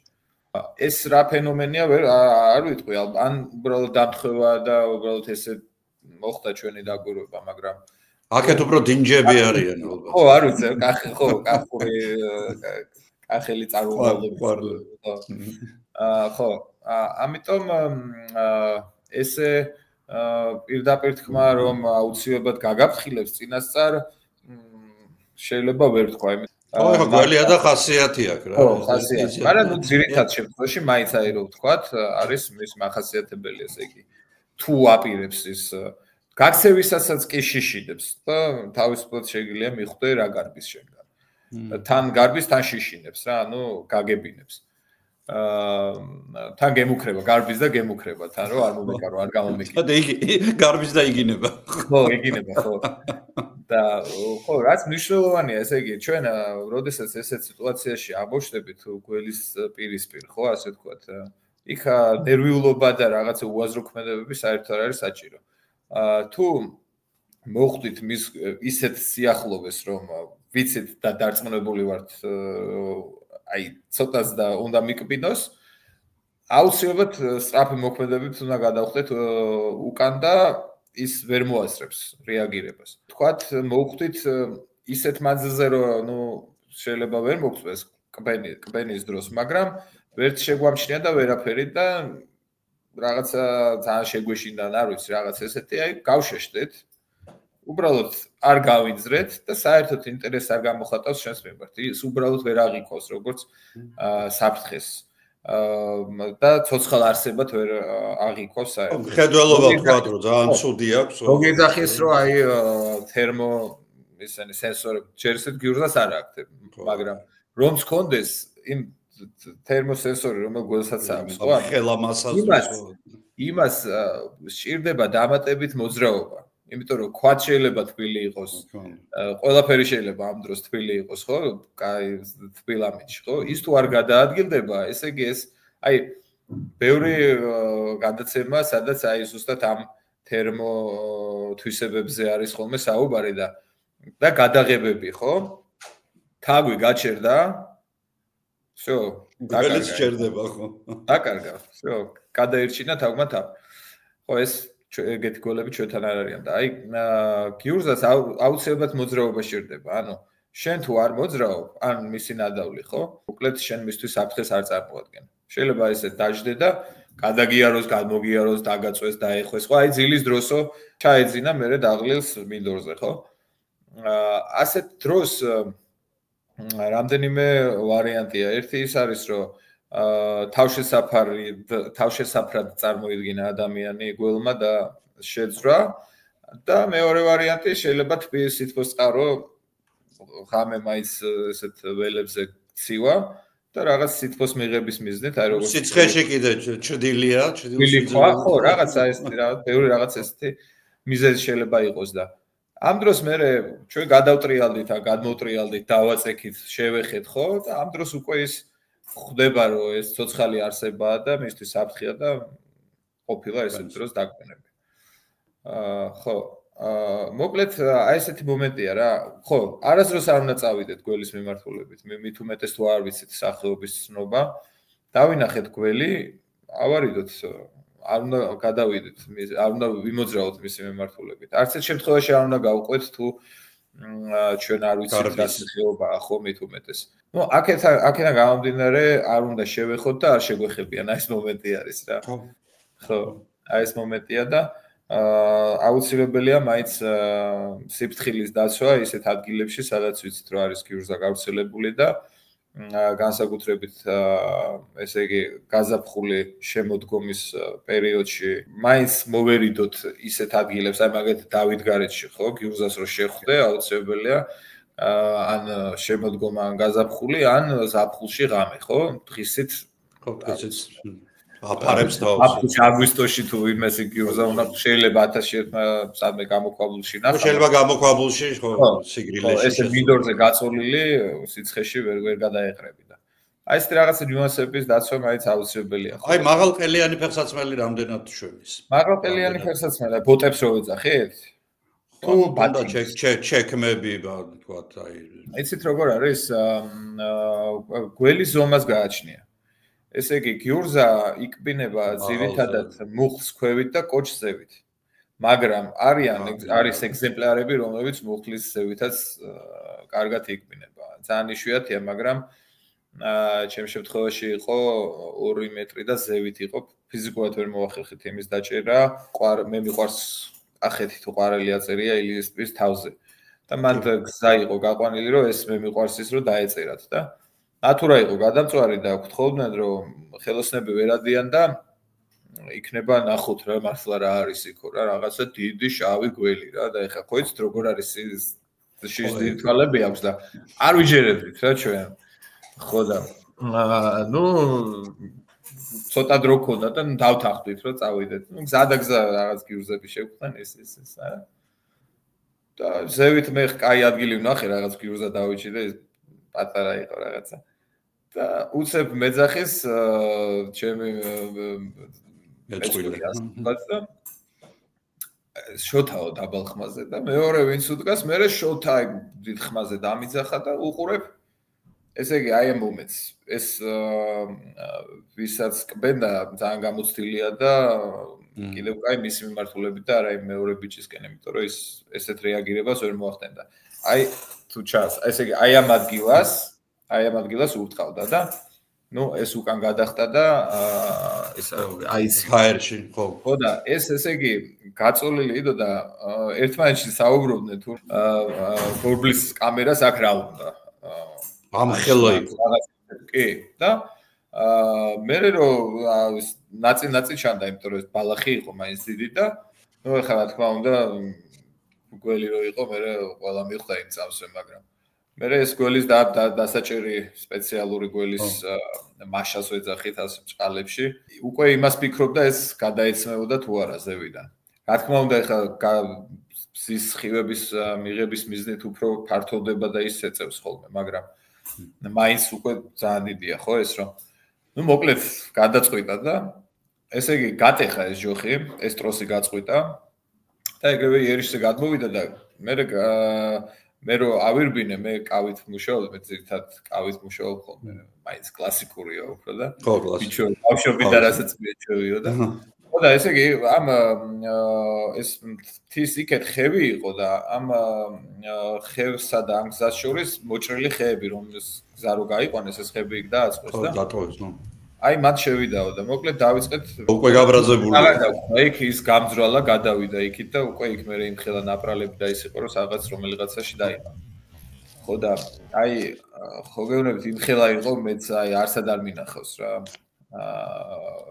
ეს ვისაც თავდასხმა მოახდინა ეს ზოოპარკში მუშაობდა ეხაც მუშაობს ძალიან გამოცდილი და პროფესიონალი და თან ისეთი ნუ ეხლა მეც რო არ დამენახა ჩემი თვალით მაინც დაუჯერებდი რა არა ესეთი ზღაპრები ხო მონადირის ზღაპარი ადი იყო მოკლედ ხო ესე თქვა რომ ძალიან ძლიერი გველია თვითონ ფიზიკურად არის ეხლა ძალიან ძლიერია ორჯერ ხო ესე цаრიელი კუნთებია ხელში რო გიჭირავს აი გრძნობ რო აი შინით ეს კუნთები დადის აი ეს გიშვება დიდი ზომის გაჩერება ძალიან დამღლელია ხელში და ძალიან ძლიერია მოკლედ. ოღონდ ეხლა ის თქმა რომ ეს ამხელა რომ ნახეთ ეს იმას არ ნიშნავს რომ ყველა ამხელა იზრდება და ყოველ ფეხს ნაბიჯზე არის ამხელები ეხლა. წერან გადაცემის დასაწყისში ვთქვით რომ დასული გველი ხო არ არსებობს იმიტომ რომ სულ იზრდება სანამ ცოცხალია და ბუნებაში იმდენი მტერი ყავს გველს რომ ამ დიდ ზომებს ის ვერ აღწევს თავის ნუ ფიზიოლოგიურად ბედმა უნდა გაუღიმოს რა ხო დასხელა ვერ გაიზრდება ხო იმიტომ რომ მის იმაში ეს არ არის ხო გენეტიკურად მაგრამ რაც არის აი ეს არის რომ შეიძლება მილიონში 2.30-ზე ავიდეს 2.35-ზეც იმიტომ რომ ბევრი ამბობს ესეთ რაღაცებს სასომხეთშიც აზერბაიჯანშიც მაგრამ ნუ ეს ფაქტი ესე დაჭერილი და ისა, აი მეც ჩვენს დაჭერილი. აი სომხეთში მეც სხვათაშორის რაც მაქვს ნანახი ხო, აი გაცილებით დიდები მყავს მე ნანახი და უფრო ლამაზად შეფერილები თითქოს, აი მეტი წითელი ურევიათ, აი აზერბაიჯანშიც ესეთებია, კი. ხო, აი რაღაც ჩვენი უფრო ესეთი ერთფეროვანია და აი ჩვენი აი მაინც უფრო რაღაც ლანდშაფტებიდან გამომდინარე, ალბათ აი ეს აი ყვარელში მაგალითად რო ვიძახი, ხო? აი ყვარელში უფრო მუქები არიან. ეს დურუჯი რო ჩამოდის, შავი ყველაფერი წყლის ანკარები, მუქია ყველაფერი. მელანისტი ურარტუები, აი სულ თითქმის ყველაფერში უმეტესობა მელანიზმი არის რა. და აქ კლდეებზე შავი ხავსებია ჩვენთან ბევრი და უფრო ანუ შედარებით მუქები არიან ჩვენთან. არიან ხოლმე ღიაფერის აი წანისის გველები არიან. აი ჭაჭუნაშიც მინახავ. მარნეულის ცოტა ესენი გარდაბაშიც ღიაფერისები არიან, მაგრამ აი ძირითადად აი ეს კლდოვანებში სადაც ცხოვრობენ აი ქვებზე ხავსები და აი მანდ ცოტა უფრო მუქები არიან და აი იმას ახასიათებს აი ესეთი მელანიზმი იმაში და სამშვილდეშიც არის სხვათა შორის ფიქსირდება ესეთი მელანიზმი მათ ხო ხო და აი ამ ზომებზე რის თქმა მინდა რომ იმდენი მტერი ყავს დაავადება ტაცებელი გინდა ფრინველი გინდა ცხოველი ხო ისა ძუძუმწოვარი ადამიანი და რა ვიცი უამრავი რაღაც ხო აქედა გამომდინარე ხო ცუდი ზამთარი ცუდი ზაფხული რა ვიცი საქმის ნაკლებობა კლიმატი აუცილებლად აქედა გამომდინარე 1000-დან 999 ვერ აღწევს მაგ ზომებს და მაგას აქვს რომ მაგხილა გახდეს ხო აქედან გამომდინარე ძირითადად მაქსიმალური ზომებია ხოლმე მეტრა 35 მეტრი 40 50 ჰაჰა 60 მეტრი 60 ხო მაგრამ ძირითადად ეს მეტრა თუმცა გურზა შემთხვევაში ეს ზომა საკმაოდ დიდია და დიდია კი რა თქმა უნდა ეს გრანდიოზული სტაბილიტებას ტოვებს ხო მიუხედავად იმისა რომ თქვა ხო წითელმუცელმა მცურავი გრძელი შეიძლება იყოს ნელია მაგრამ დიდია იმდენად ესეთია რომ ხო გიურზა კიდე ცოტა გრძელიცაა და დიდი არის ხო სერიოზული ეს ხო და აი ამ 1000-ში ერთიდან ესეთი აღწევს ესეთი ეგზემპლარები და ეს კიდე დამოკიდებულია სად ცხოვრობს ვაკე ადგილებში სადაც კლდოვანი საფარი არ არის ხო ფიზიკურად ვერ იზრდება მაგხელა ის სადღაც ხონდა ჩაძრეს მე დაიმალოს ხო სადაც აი ესეთი გარემოა სადაც პლუს კარგი დასამალი ადგილებია ხო ის აი ეს დიდი გიურზა რომელზეც საუბრობდი წელან ის მინდორში ვერ იცხოვრება. ხო. შანსი არ არის, ხო, ვერ დაიმალება. ქონდა იქ. ზამთარი სადღაც ხონდა გაატაროს. იქ სულ კლდეებია და სულ ისეთი შესაძლებლობები რომ ადვილად და დაცული გარემოა იქ. ნეკრეს ქედი ისეთი ტყე არის.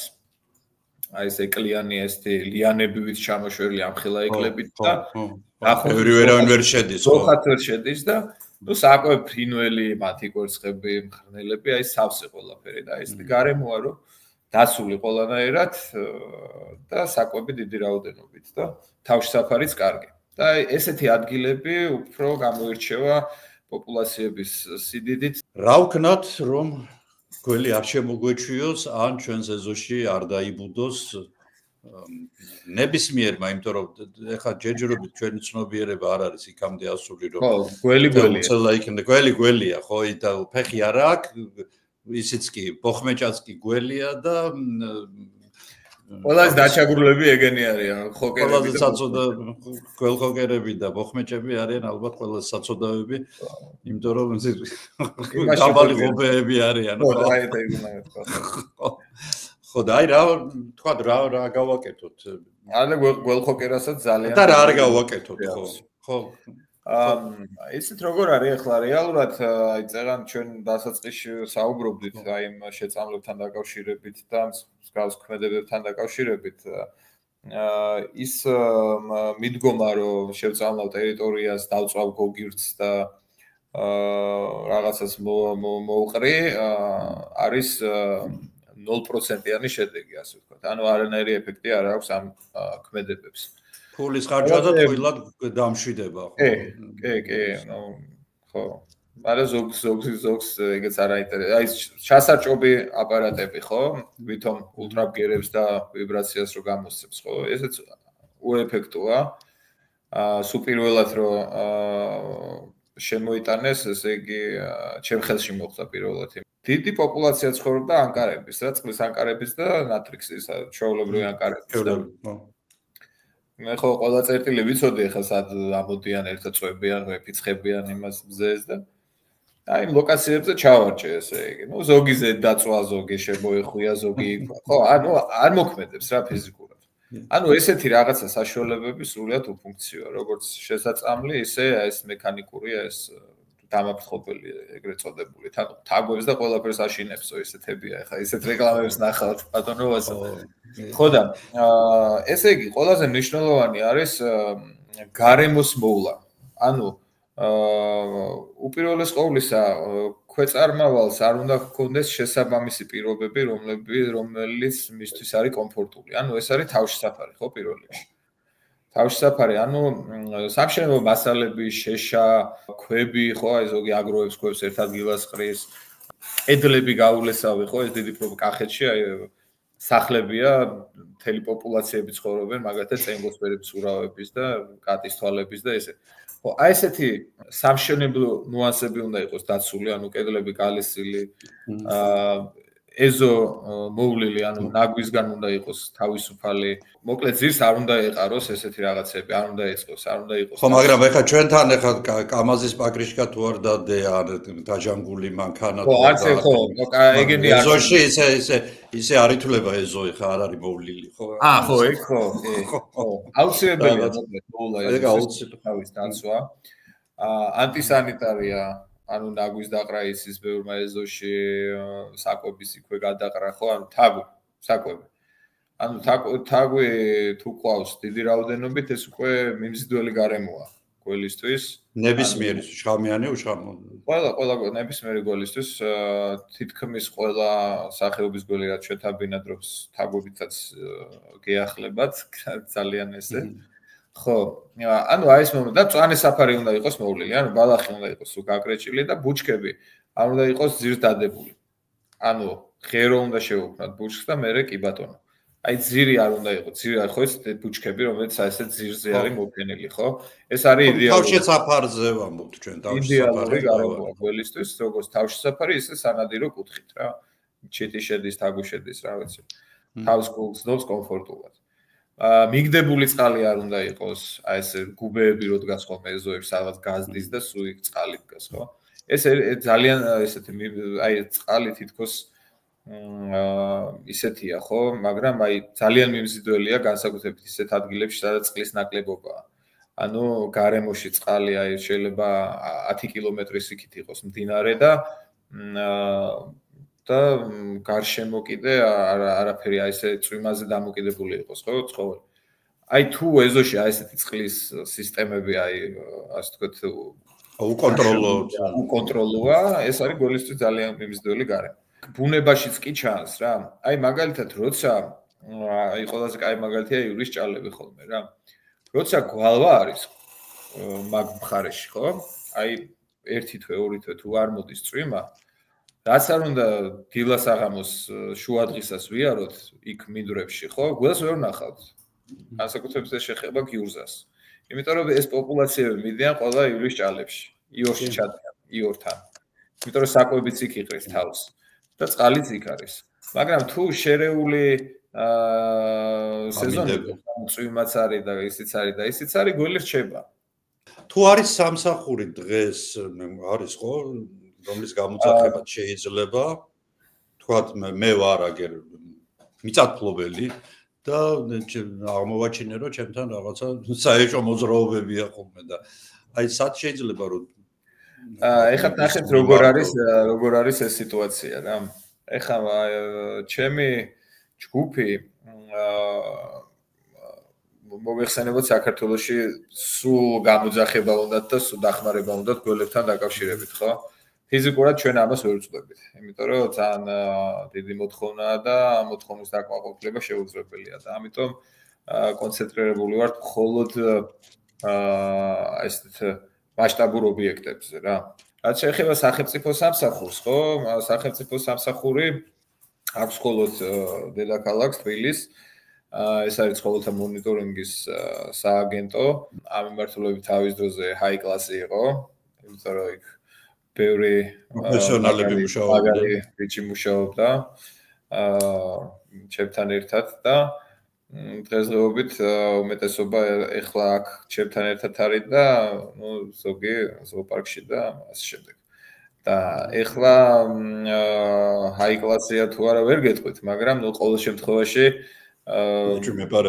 აქვს ეს სამსახური და გოლის ნახვის შემთხვევაში უნდა დაუკავშირდეთ ცხოველთა მონიტორინგის სააგენტოს. დანარჩენი მთელ ქვეყანაში ესეთ სამსახური არსებობს. ხო, მოკლედ არაშხამიანი გველების შემთხვევაში დაკბენის დროს, ხო, მასშტაბის საფრთხესთან არა გვაქვს ნამდვილად საქმე, შეიძლება მოყვეს ამ დაკბენას, თუმცა აუცილებელია იმის გათვალისწინება, რომ დაკბენის შემთხვევაში აუცილებლად უნდა დავემუშაოთ ხელი სეპტიკური საშუალებებით, ვინაიდან შესაძლებელია რაიმე ინფექცია შეგვეჭრას. ამიტომ მობანვით ყველაფერი ამით თავდება და არის მეორე არაშხამიანი გოლის დაკბენის, რომელიც არ არის ძალიან კარგად შესწავლილი და ძალიან ბევრი კითხვის ნიშნებია და კონკრეტულად რომელ სახეობას შეიძლება ეხებოდეს ეს ვერ ვამბობთ. რო გვიკბენს არაშხამიანი გოლი და დიდხანს ჩერდება და ასე რაღაც ხეჭავსავით, ხო? ხეჭავს.